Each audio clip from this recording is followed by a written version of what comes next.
Hi, everyone. Welcome to Two Out the First. It is May the 18th, 2026. I'm Ryan Ballengee. Good to have you here with us. We're going to recap the PGA Championship today. We're going to talk about Aaron Rye's win, what went right for him, what didn't go as right for some other players, including Jon Rahm and Scotty Scheffler, Rory McIlroy, Justin Thomas to a degree. And then we're going to talk a little bit about Aronimink Golf Club hosting the championship, the tournament holding up, and kind of the back and forth about whether this was a good venue to host the PGA Championship, whether it should come back. And then we'll wrap up with a couple of little minutes about my trip to Cincinnati to play in the Pro-Am for the LPGA event this past weekend out in Ohio. All right, let's start with the PGA Championship. Aaron Rai is the 108th PGA champion and winds up winning by 3 shots on 9 under, 271. He shot 65 in the final round, 31 on the back 9 coming in. He had a birdie putt on 18 or 30 for the final 9 holes. Missed it by just a little bit. At that point, it didn't matter. It was academic. He was going to be the PGA champion. And what a brilliant finish for a guy that he went off at 290-1 at DraftKings. And while it was kind of coming down from everything last night, trying to get off of the content train, get ready to go to bed, I saw that this victory from Aaron Rai makes him the biggest long shot to win a major championship tournament in at least the last 25 years.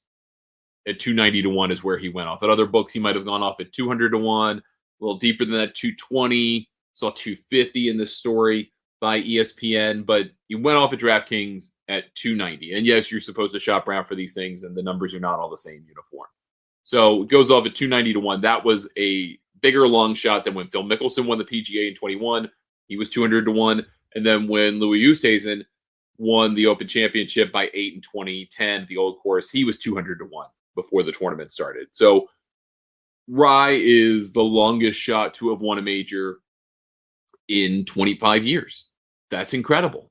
That didn't seem possible to me, given that was going into this tournament the number 44 player in the world. It wasn't like he was a badly ranked player, a guy who barely qualified or anything like that. Very capable golfer who was playing pretty well. Just no one figured Aaron Rai was going to win this thing.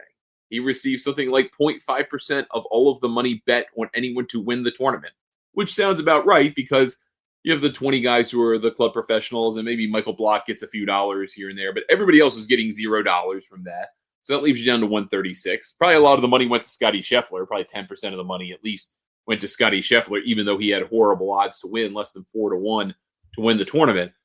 But it's amazing that kind of translates to the perception of Aaron Rai, that he was this kind of capable guy you might have heard of if you're a golf person like us, or if you're a casual fan, you're like, who's this guy with 2 gloves and iron covers? And why is he not just a random white dude, even though he's from England? And a lot of those things are probably popping through the minds of people who are watching this casually. I had someone, unfortunately, make a Facebook page remark that said, why is the ice out there talking to this guy? Is he here legally? Oh, gosh. But nevertheless, Rai was great. I mean, he was incredible. He made an eagle on 9.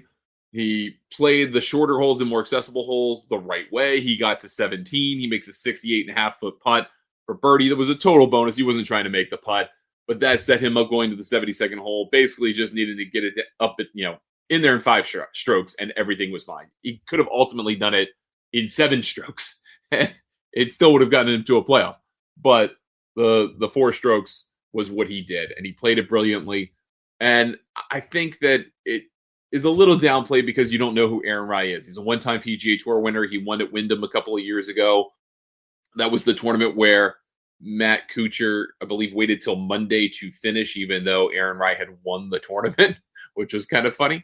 But Billy Horschel stuck around to kind of offer him congratulations and was just so happy for the guy. Really wholesome stuff back then a couple of years ago, a year and a half ago, right?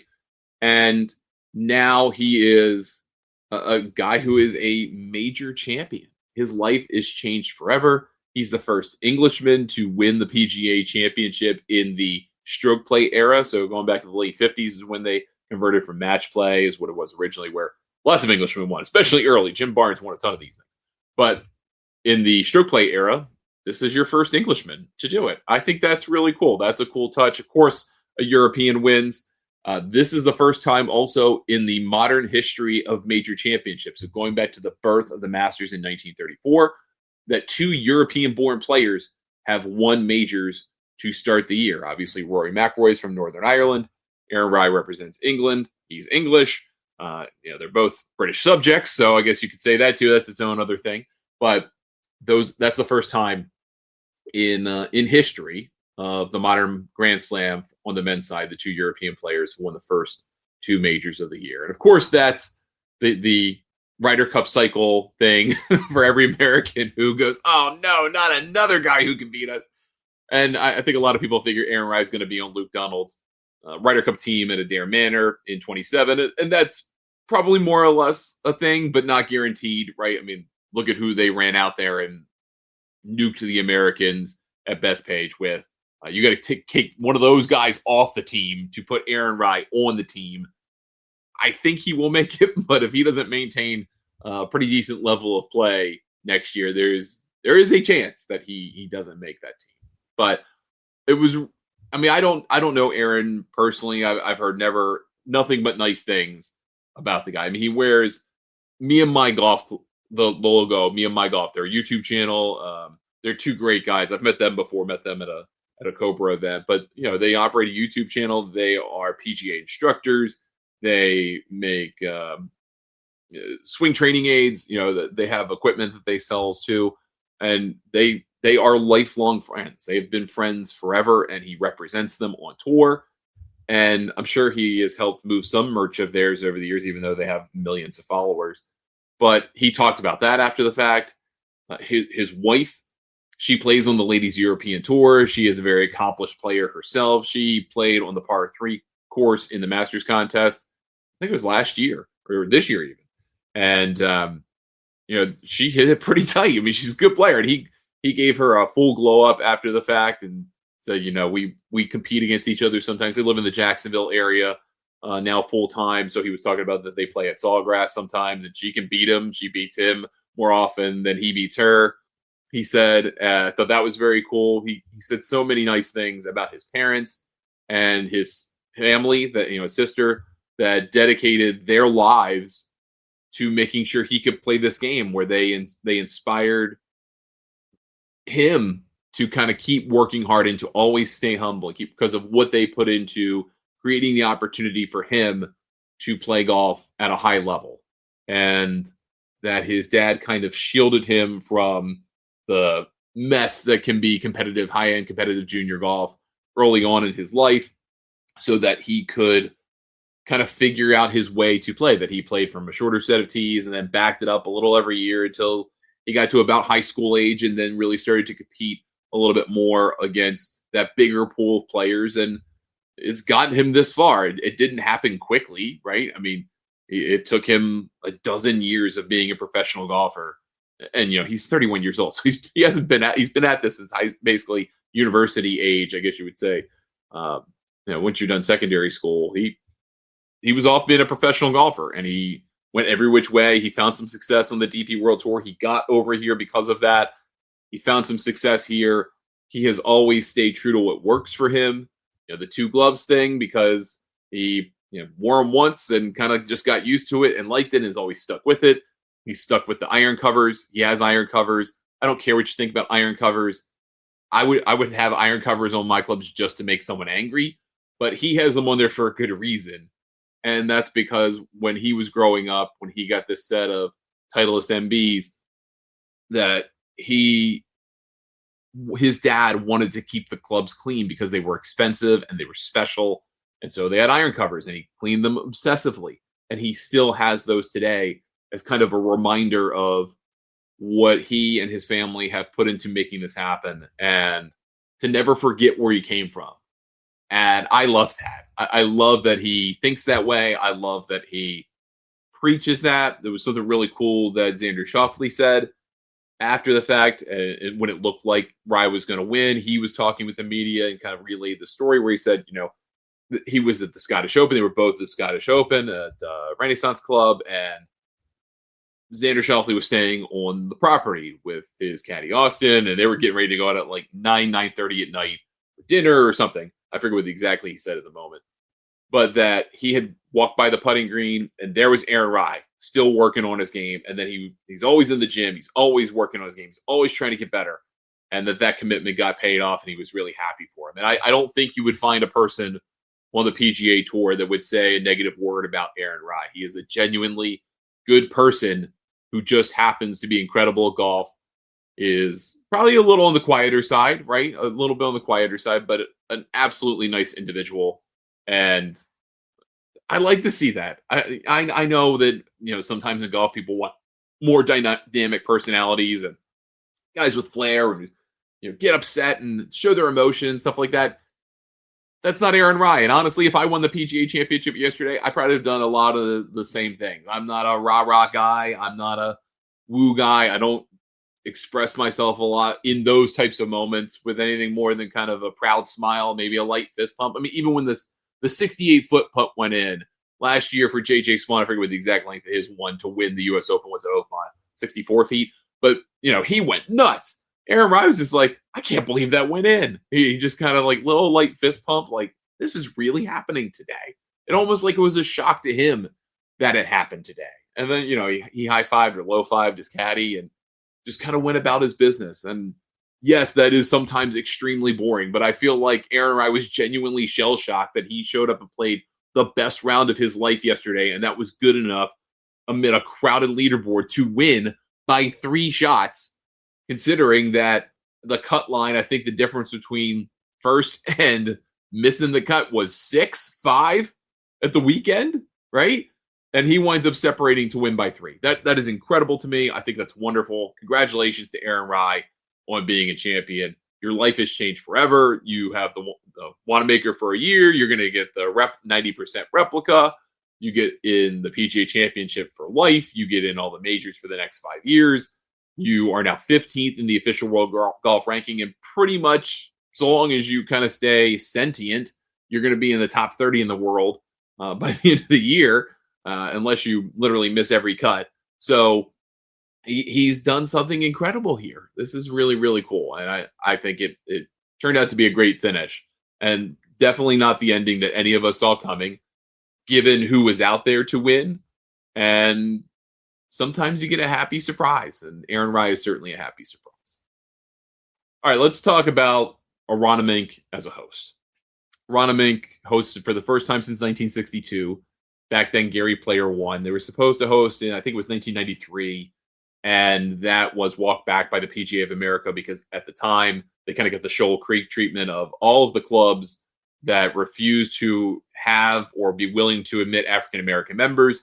They were called and replaced as championship hosts. Aronimink was one of those clubs at the time, so they didn't get the opportunity to host in 1993. They had the KPMG Women's PGA Championship, the COVID one, in the fall of 2020. Se-Young Kim won that. They had the BMW Championship, the playoff event, a couple years before that. Keegan Bradley won. It was super soft. It rained a ton. And then you had in 2010 and 2011, before the renovation work was done, with Gil Hance to restore Donald Ross's original vision for this course, as best he could, at least to 1929 or so. Well, that event was Tiger Woods' AT&T National for a couple of years when Congressional couldn't host because it was going to have the U.S. Open. So they were redoing the greens there. And I thought it held up really well. I know a lot of people complain about it in the golf media. Oh, it's a bunched leaderboard. And I know the players complain about it because the way they set it up, right?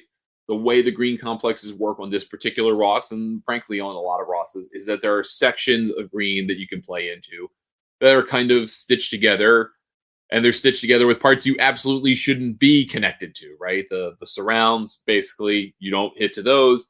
You don't hit to the spines. You don't, there are these places where you just can't put a pin and you don't want to be. And the parts that you want to be, those are the pinnable areas. And that's what the PGA of America decided to do this week, was to play to the strengths of the golf course, right? 7,400 yards, not that long of a golf course by modern standards, but they decided what they were going to do was play into what Aronimink did best, which was challenge players on approach play. And yes, the fairways were relatively wide, 30 yards on average, but those effective widths were different in a lot of places because of either camber or run out.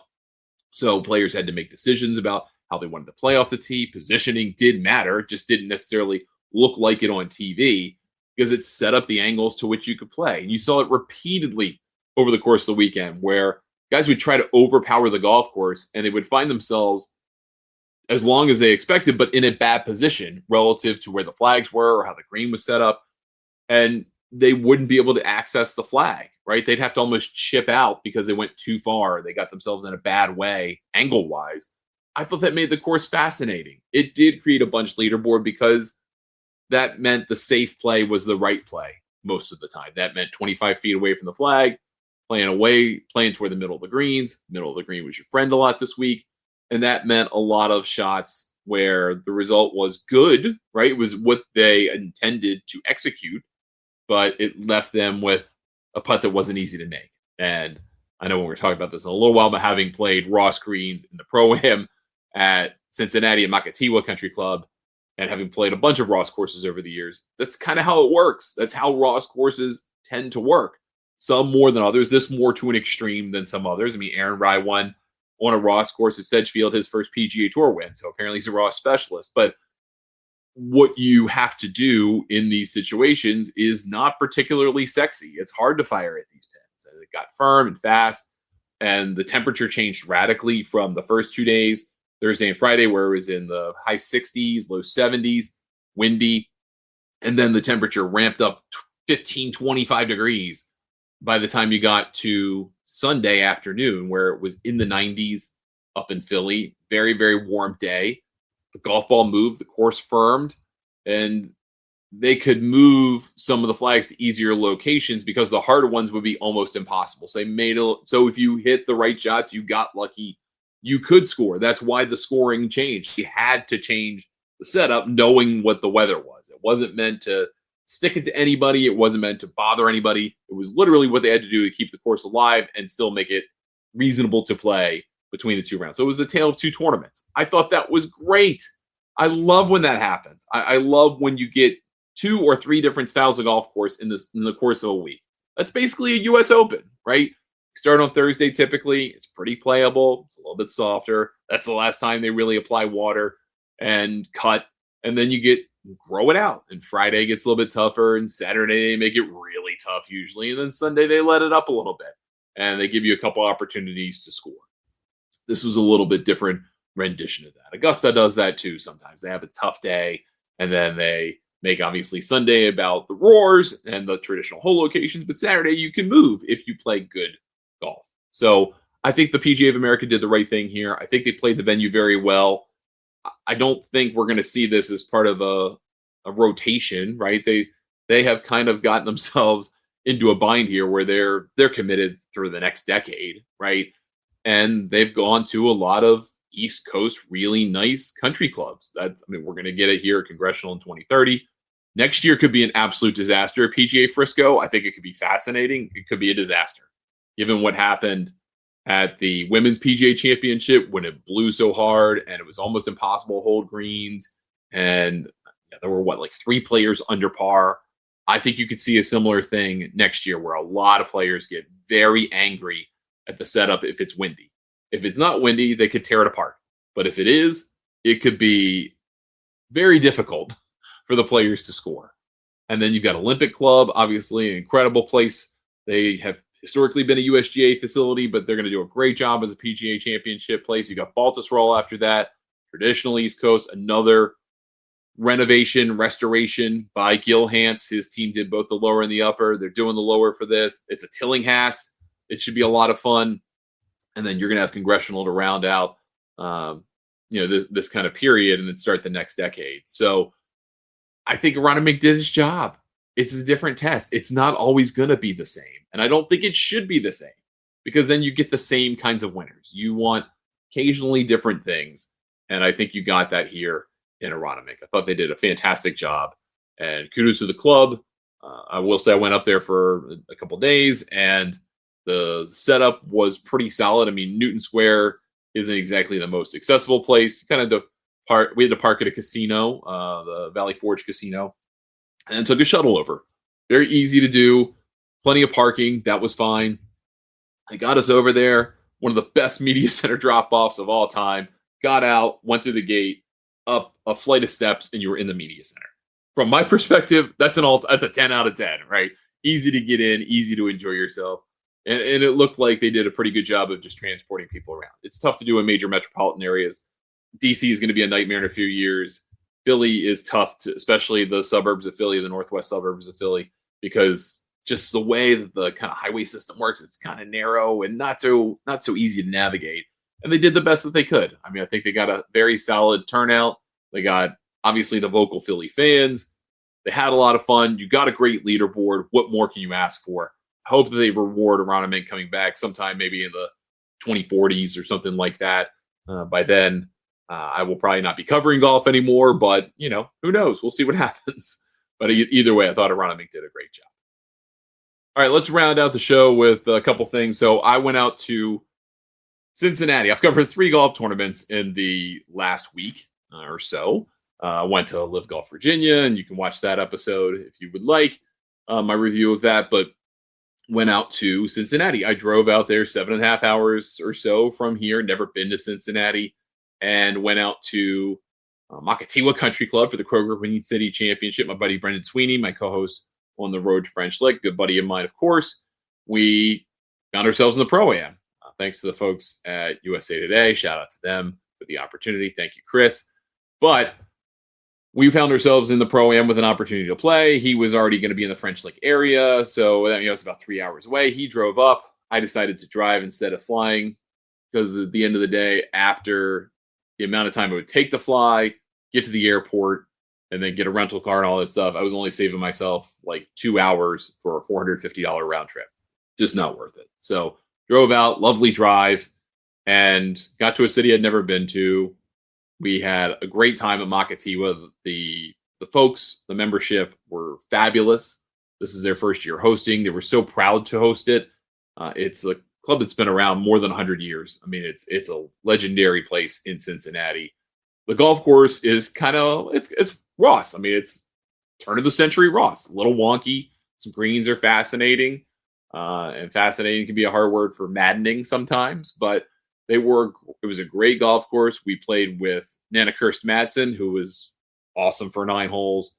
Very, very fun to kind of talk with her and her caddy Oscar.